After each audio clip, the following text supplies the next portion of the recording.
Getting to know one's connected self. Chapter 1. Hostile. Flirted but believed. We met relatives at a restaurant at a meeting point midway between us. Somehow the conversation turned to the topic of sleeping difficulty. We are all getting up in age, so I would consider that topic to fall under the rubric of organ recital, even though it did not involve an organ. Perhaps failing function recital? At any rate, my wife's cousin's wife acknowledged that she has nightmares nearly every night. As a retired psychology service provider, I would have expected my theory about the cause of her problem to be something like minimized or repressed emotions that come raging back into her subconscious mind when she sleeps. Instead, as much to my surprise as everyone else's, I blurted out that it seems like her astral body may be reluctant to re-enter her body. I proceeded to explain how I have seen lots of evidence in my own dreaming experiences that we probably all leave our bodies and re-enter at some point during sleep. This declaration got a lot of strange looks and a few chuckles, but it was an honest account of what I believe goes on during sleep. The fact that I once had an astral projection experience in which part of me looked back on myself while I was taking a nap and then, upon waking, re-entered my body, knitting into my right side, made me more observant of the signs suggesting astral projection during my dreams. According to my theory, the human spirit can move about in another dimension, the so-called astral plane, and then must re-enter its docking station and temporary home base in this physical dimension. The sense of freedom and momentary relief experienced by the spirit creates a reluctance to get back to the limiting, crude, sometimes harsh, often confusing, reality of the physical world and the confinement of a physical body. My own dreams often involve difficulty finding my parked car. The car seems to be my body lying there. My spirit is either slightly disoriented or reluctant, or both, to get back to the physical vehicle it is assigned to occupy during the waking state. I have heard a New Age theory that our spirits or souls accept an earthly life as a kind of work assignment. This suggests a one-time decision on the part of the spirit or soul. Clocking in. But my experiences and the recurring nightly turmoil of my relative lead me to believe that the decision to accept the earthly assignment happens every night. After the spirit goes on a small vacation from this side, during dreaming, it must again accept the assignment. Metaphorically speaking, it clocks in at the earthly workplace. Is the spirit's commitment always 100%, or can some reluctance and trepidation contaminate the level of motivation to participate in the project? I suppose a sudden refusal to accept the assignment altogether would result in a person dying in their sleep. Most likely, the original acceptance of the project is enough to lean the spirit in the direction of returning to work after the nightly vacations. But just as a person's attitude about regular work varies from time to time, so might the spirit's attitude toward its earthly assignment. Some nights, and the following day, the spirit may be all in. Other nights and days, barely motivated at all to do the work of being alive and contributing whatever it is they are supposed to provide the world. Surprised. The night after my weird conversation with my relatives, I dreamed that I, along with someone else, oversaw abandoned houses. While I was working in the house, an adolescent male startled me by suddenly approaching from behind. I took him to be rudely intruding and felt some animosity toward him. But soon I saw that he had a kind mother of Asian descent who was lovingly supporting him. My animosity turned to affection toward mother and child. It now seemed okay that they were in the previously vacated house. During one dream before that, the same night, I saw children going in and out of dilapidated houses on the Russian, dominated, unfree side of a border. It suggested that uncorrupted spirits, like the innocent spirits of children, survive oppression and lack of sufficient resources.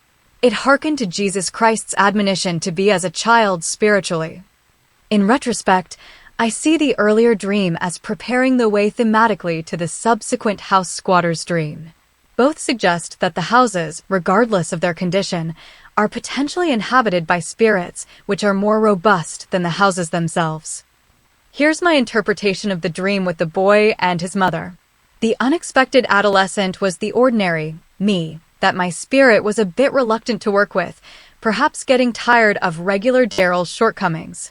But once reassured that Daryl has a supportive other in his life, his wife, right there in bed beside him, my spirit was willing, even happy, to recommit to the project. The love in Daryl's life was enough to mitigate the dread of participating in the gross realities of the physical dimension. The Stranger. To be fair, something I saw in a two-part documentary about the famous singer-songwriter Billy Joel was likely an inspiration for the mother-slash-child theme of my dream. It was what Sigmund Freud called the day residue that helped structure my nighttime drama. In the documentary, we learn that Billy Joel's mother lovingly supported him when his father would not or could not. But the fact that Billy Joel's story was the day residue does not preclude a deeper meaning. Dream content can stand for more than one thing at a time. I believe that the adolescent male was both Billy Joel and the regular me, Daryl. I probably identified with Billy Joel, not because I had an unloving father, but because I, like Billy Joel, along with most, if not all, others, am a relatively incomplete person in need of healing and wholeness. As Billy Joel says in the documentary, his growth journey, musical or otherwise, isn't over. Neither is mine. I find it interesting that one of Billy Joel's most popular albums, arguably his most popular, was called The Stranger, after his song by that title. The photo on the album cover shows Billy looking down on a mask beside him. Who is the stranger? The persona of Billy Joel? Or the somewhat estranged presence of his own spirit that keeps expressing itself through Billy's music?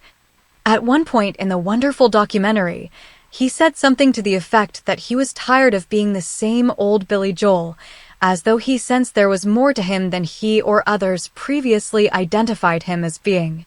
This suggests that Billy Joel has a strong emerging awareness of the spirit behind and within his life. He uses it for music. Are there ways we all could recognize, and then more effectively utilize, the spirit that chose our lives respectively? Upon awakening and reflecting on my dream, I decided to call the House Watcher my connected self, because it was connected to a spectral domain that has abundant resources not readily available on this side. Also, this other aspect of me is connected to the regular me by means of its mission on Earth in the form of my life. I am comfortable with calling this part of me my spirit, but fear that name might be an unnecessary turn-off to non-religious people who nonetheless have connective experiences. The word spirit is derived from the word breath. Breathing connects us to a much larger reality. The air we breathe is shared by many living organisms. As we breathe, that air goes in, out, and through us.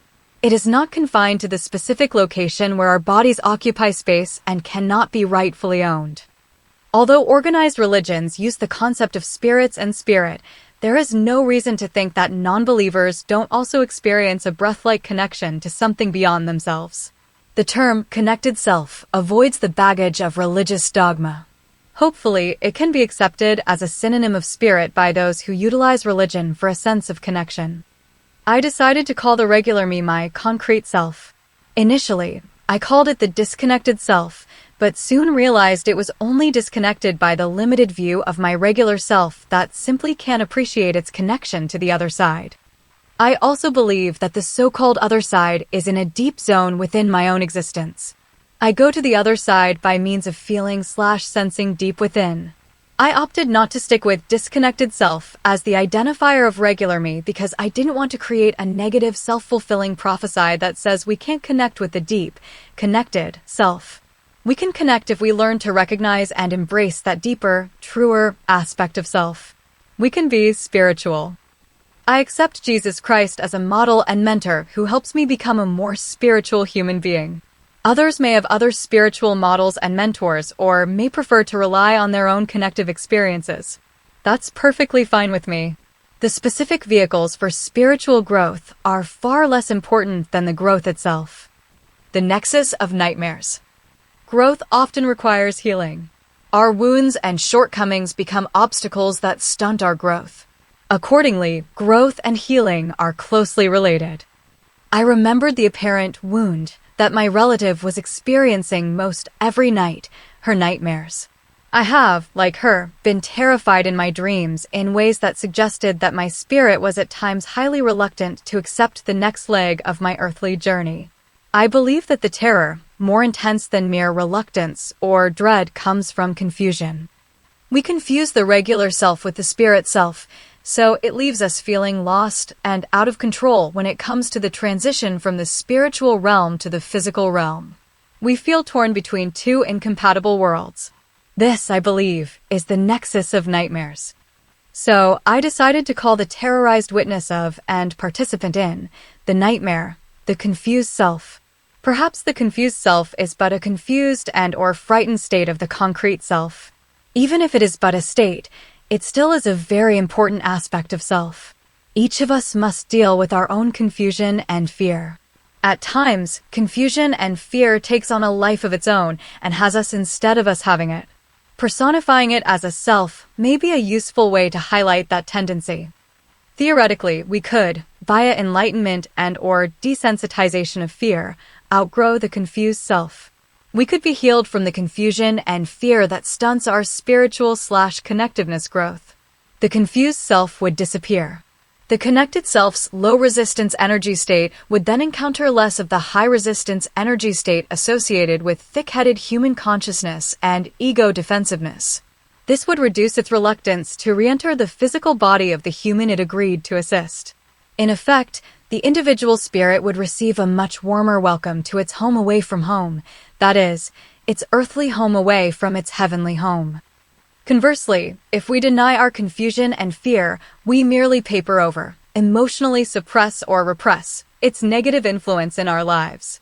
The resistance to the connected self's re-entry would still be there, whether the concrete self is aware of it or not.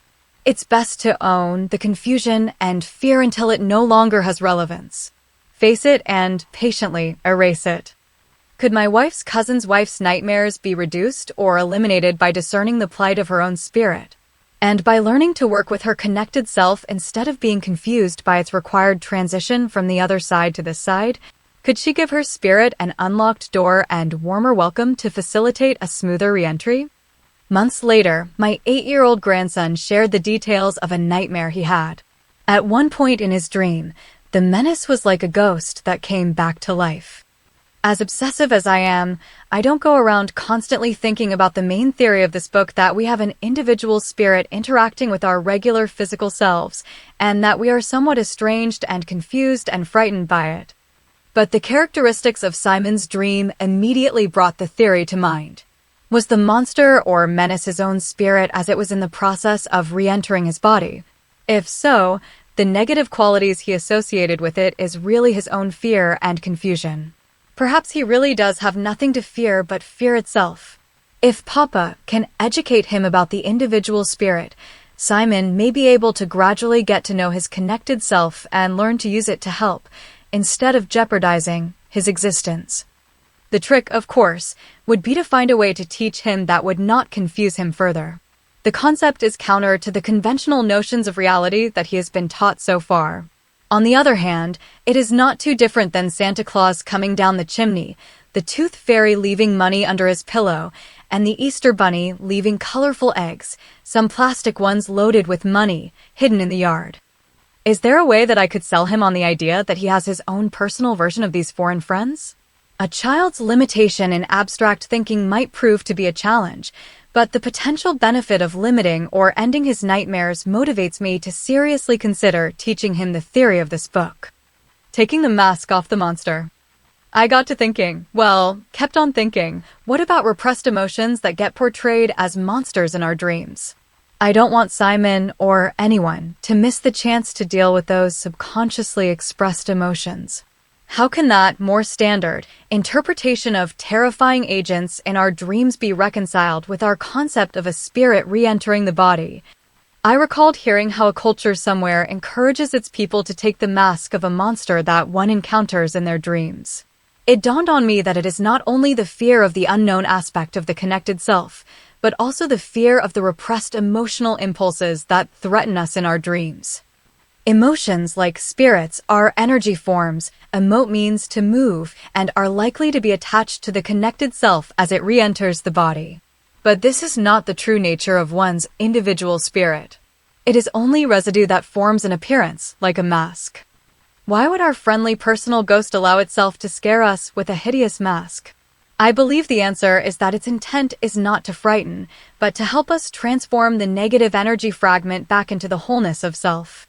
Spirit's job number one is to move us toward a kind of wholeness that not only restores our own well-being, but helps defragment the universe as well, albeit one tiny step at a time, or one drop in the oceanic universe at a time. The hideousness of the mask is from our own resistance to facing that part of ourselves. It could also be from an avoidance of something we need to do, but keep putting it off. You might say that it is an avoidance, emotionally, of an avoidance, behaviorally. The monster also could be a portrayal of deception and/or manipulation by other people during waking life. To the extent that you have not consciously faced and dealt with the interpersonal or social/political problem, you have avoided dealing with it. But your subconscious mind and spirit have higher standards. They want to get your energy state right, for out of that comes future actions and consequences. This is consistent with Christ's admonishment to remove the beam from your own eye. Our resistance to the problem, whether it is emotional repression or dysfunctional avoidance of life situations, puts an ugly face on our spirit. If, for example, anger towards a loved one is too hard for us to own because it implies we are bad or that we don't really love the significant other, then it sinks to the subconscious mind where it resurfaces along with the intense energy state of the re-entering spirit. It's important to note that the knitting sensation of the spirit's re-entry is a jolt in and of itself, enough to make us feel momentarily out of control. And loss of control tends to scare us, with or without a sense of a stranger, or the intrusion of unwanted emotional states. The fear or dread of other emotional issues simply adds to the sensation of overload. It's like a pile-up of football players scrabbling for a loose ball. Ironically, during this pile-up, the connected self is bringing a gift to you. It is giving you an opportunity to be transformed by facing and working through, dissolving, the chunk of energy that threatens to block the full integration of self. We might call the gift Tio, meaning transformation opportunity. Your spirit brings two to you. Okay, that makes sense. But how does one actually go about taking the mask off the monster? It's one thing to say what to do, another to know how to do it.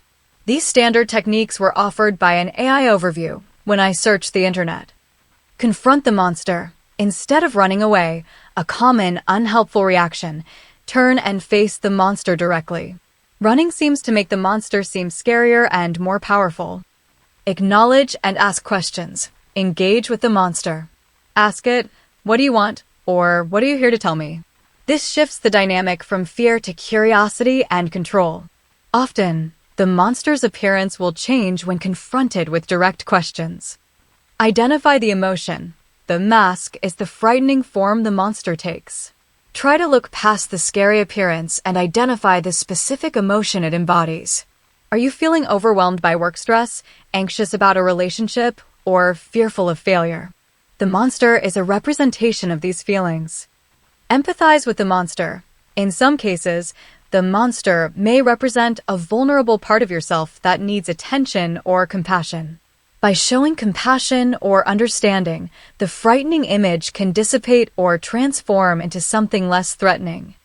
Reframe the dream. When you wake up, reflect on the dream and reframe the experience. Instead of viewing it as a frightening encounter, see it as a message from your subconscious mind highlighting an area of your life that needs attention.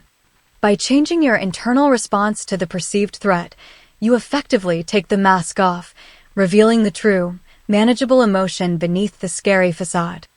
End of AI overview. All of these techniques are useful and can be effective. In order to make them work, you must mentally prepare while awake for the possible encounter with the monster or other nightmare event. This creates a mindset that may, sooner or later, usually later, after repeated attempts, carry over into the dream. The pre-rehearsed mindset increases your chances of being lucid, able to have intentional actions and to understand that you are in a dream instead of real life. How might one's relationship with their connected self assist, in addition to these techniques? It gives you a sense of support, reducing your fear, and increases your confidence to perform the pre-rehearsed healing actions. If you can establish the mindset of having that inner friend, You can feel around and find him, her/it in your dreams, like having a guide or therapist who stacks the cards in your favor of overcoming the confusion and fear. Some simply call it God and receive God's help. Your connected self is part of that great unknown that can help. It simply shores up the connection to God. It is a built-in bridge or interface to the other side. For those who do fine without thinking about their own spirit and who go directly to God, great. But watch out for notions of other people about the characteristics of God. The general version of God often carries with it group concepts that may or may not work well for you as an individual. Notions of God's judgment can make a person feel somewhat disconnected from the ultimate reality that offers an abundance of positive potential. The power of processing. Back when, as a psychology service provider, I wanted to help people work through their emotional baggage. I still want that for others and would love to help them during informal psychological interventions that sometimes take place in human relationships. But now I feel that I can offer them a strong catalyst for processing emotions. I can teach them about the possibility of getting to know their own spirits. I was always intrigued by the fact that the Bible describes the first Lord's temple as being built on a threshing floor. As a psychology service provider, I helped people separate the chaff from the grain of their emotions. That there is something potentially godly about processing, emotionally, spiritually, and perhaps even intellectually towards greater understanding, hints to the vital role of that individual spirit that accepted the earthly assignment called you. Teaching by example? Perhaps I could pave the way to successfully teaching others how to improve their relationship with the deeper part of themselves, that either actually is their spirit or functions like a good spirit, by learning to identify and work with my own connected self. First, by interpreting my dreams in this out-of-the-box manner. Then by identifying with and being friendly with, receptive to, my connected self. Next, by applying this supportive relationship to my daily life. And finally, by sharing with others, including my in-law and grandson, all that I experience and learn. Practicing what I preach. 3 days later, I practiced what I was beginning to preach. I did a marathon training run from the perspective of my connected self. Throughout the run, I allowed my connected self to be the one who was doing the running. I believed that I had extra resources. I was getting God's help, but without the duality of God and then me. I ran perhaps as a child of God. Recall the children and the adolescent in my dreams? Maybe I portrayed my concrete self as an adolescent because it was right in between spirited childhood and realistic adult. It was my way of trying to integrate the childlike richness of spirituality with the realities of physica. Did my little mind experiment work? Did my connected self help me go the distance better? The answer is a resounding yes. I was uncertain that I could run the planned 16-mile route. I had run 14 miles 2 days before, and it was very taxing.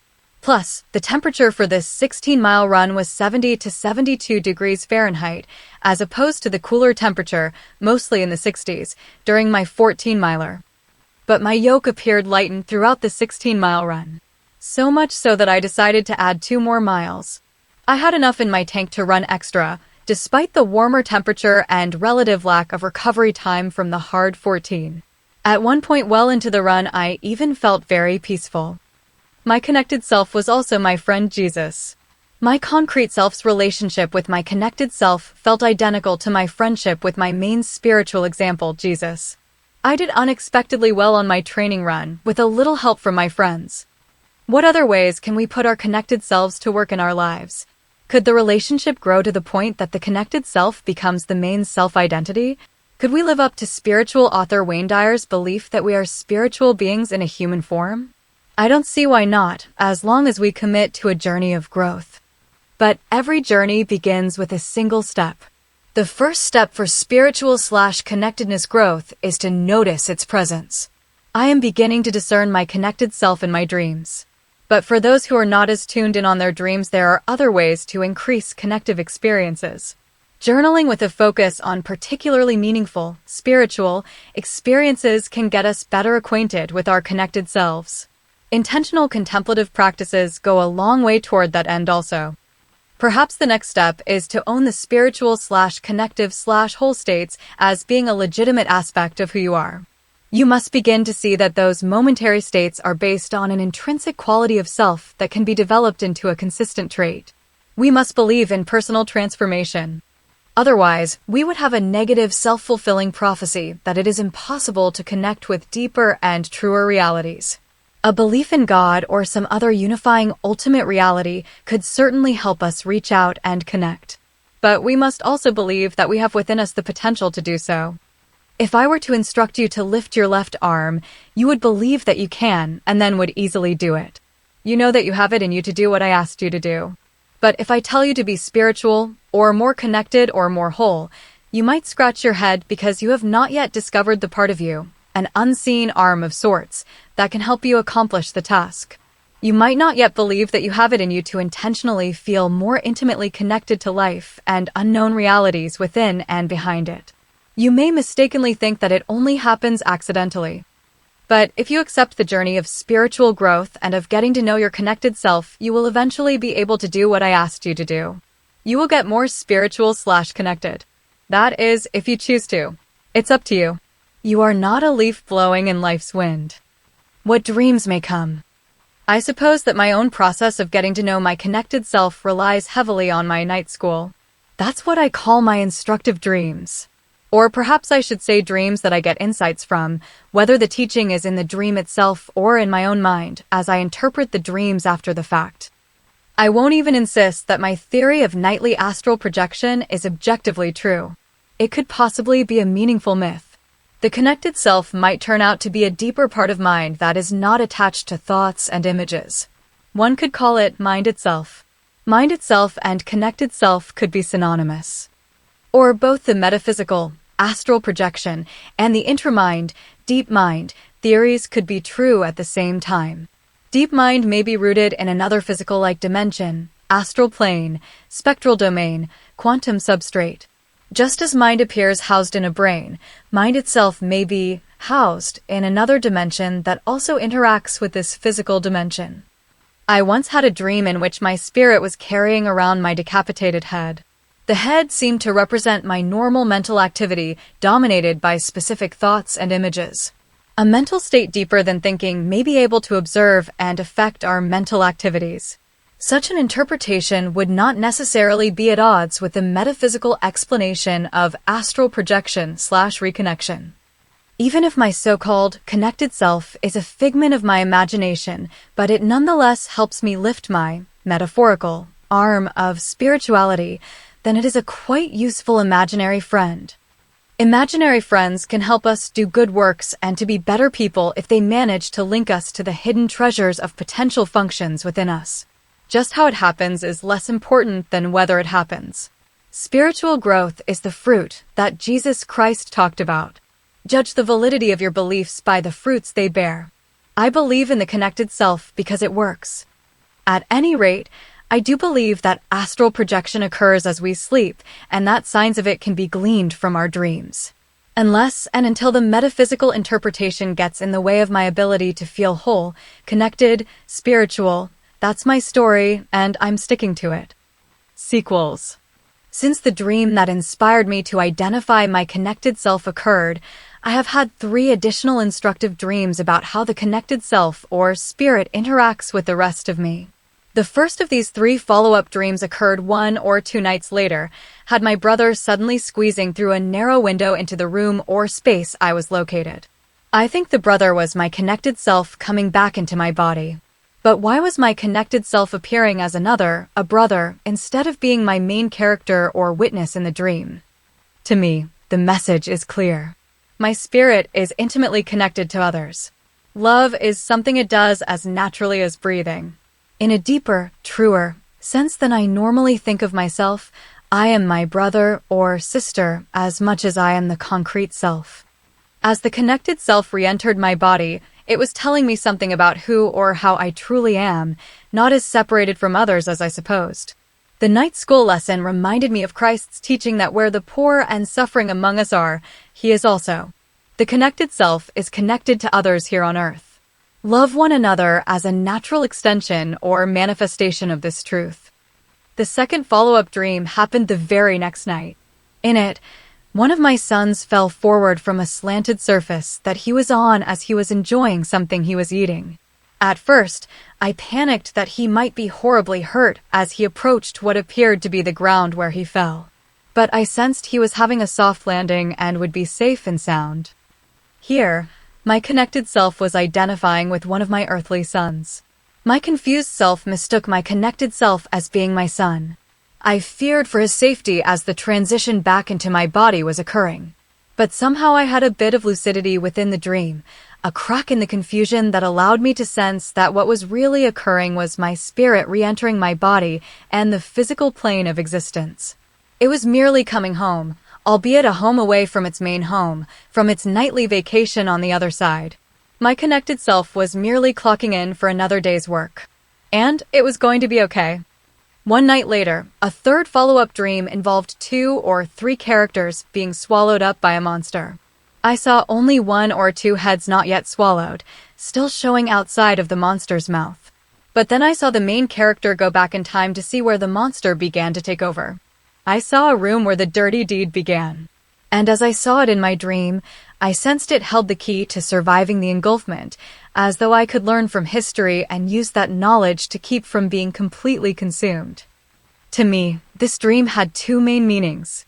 First, the fascist cancer that was consuming my beloved democratic country was just about to swallow it up.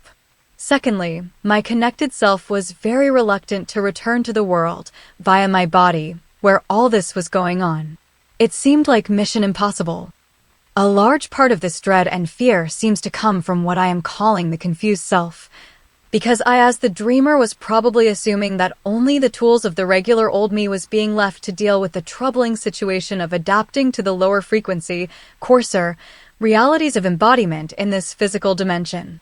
In effect, the glimpse of my connected self merely got my hopes up too high. What goes up must come down. Also, I confused the challenging transition from the spectral domain into the physical domain as being swallowed up or as an uncontrolled collapse akin to falling, a more common symbolic representation of the transition.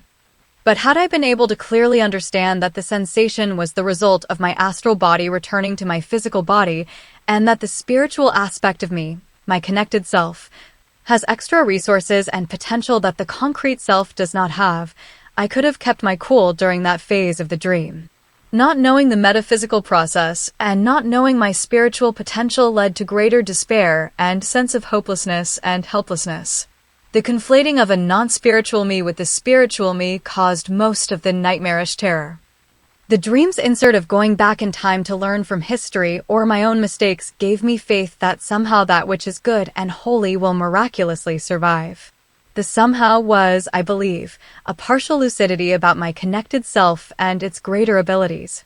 As Apostle Paul said in the Bible, "With God on my side, who can be against me?" The glimpse of my connected self's special time-transcendent abilities reassured me that it was okay to resume my mission on Earth, even though it was not going to be easy. As though the swallowed-up nightmare foretold what I would encounter in the upcoming day, my run that day was quite difficult. I could barely keep my head out of the psychological monster who was tempting me to give up altogether. And yet I was able to barely transcend the negative emotional reaction and insert a proactive will to press on, carry on. Heroically, I was able to complete a decent run to bridge the longer run from 2 days ago with a longer run the day after tomorrow. I was not totally consumed by despair. True self won out over confused self. Yet another instructive dream completed a pattern of 4 consecutive nightly sequels to the original dream about house oversight and house squatting. In this 5th dream of the overall series, I smoothly rode a gentle waterfall from melting snow, like masterfully going down a slide. The dream experiences I encountered below, a comfortable living area in a basement with a view out into a natural setting, symbolized my connected self's return to my concrete self.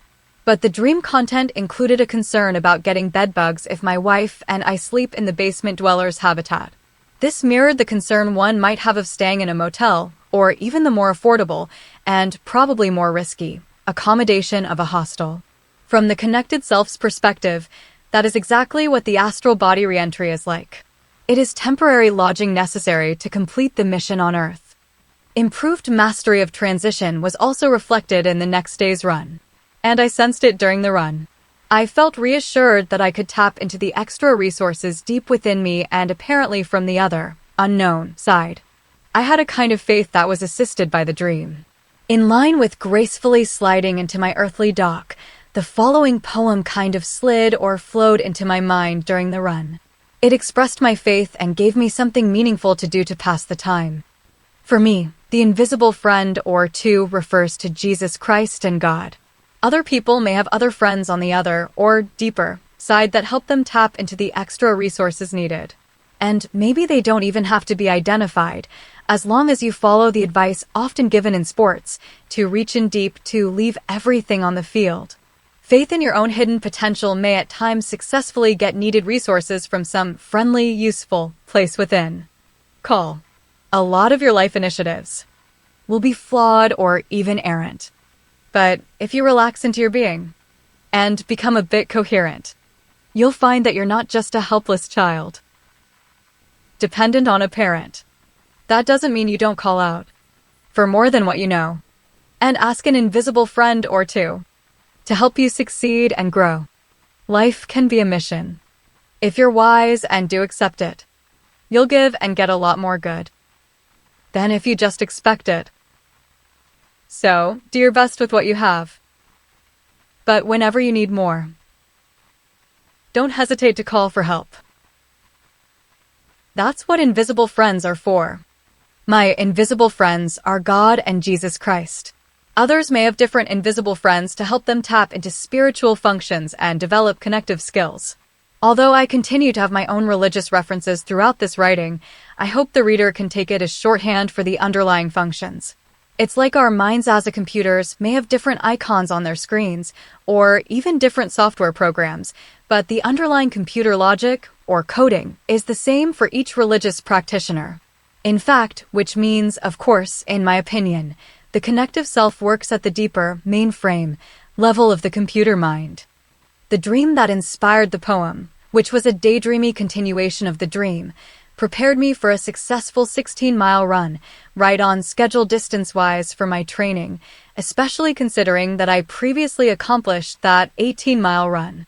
And during this 16-mile run, I was also pretty much on pace time-wise to come in somewhere just under 6 hours in the marathon I was training for.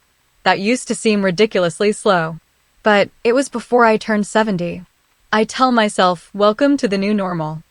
If my information is correct, a 6-hour or less finish would spare me the indignity and inconvenience of waiting for traffic lights to cross intersections during the last leg of my marathon. And this marathon is a particularly meaningful one, since it follows my 70th birthday and represents a partial triumph over old age. Failure won't crush me, but success sure would lift my spirits. The marathon training and the marathon itself are an act and test of my faith. I plan to use my connected self and God, since I believe that my spirit is my main connection to God anyway, to help me on the day of the marathon.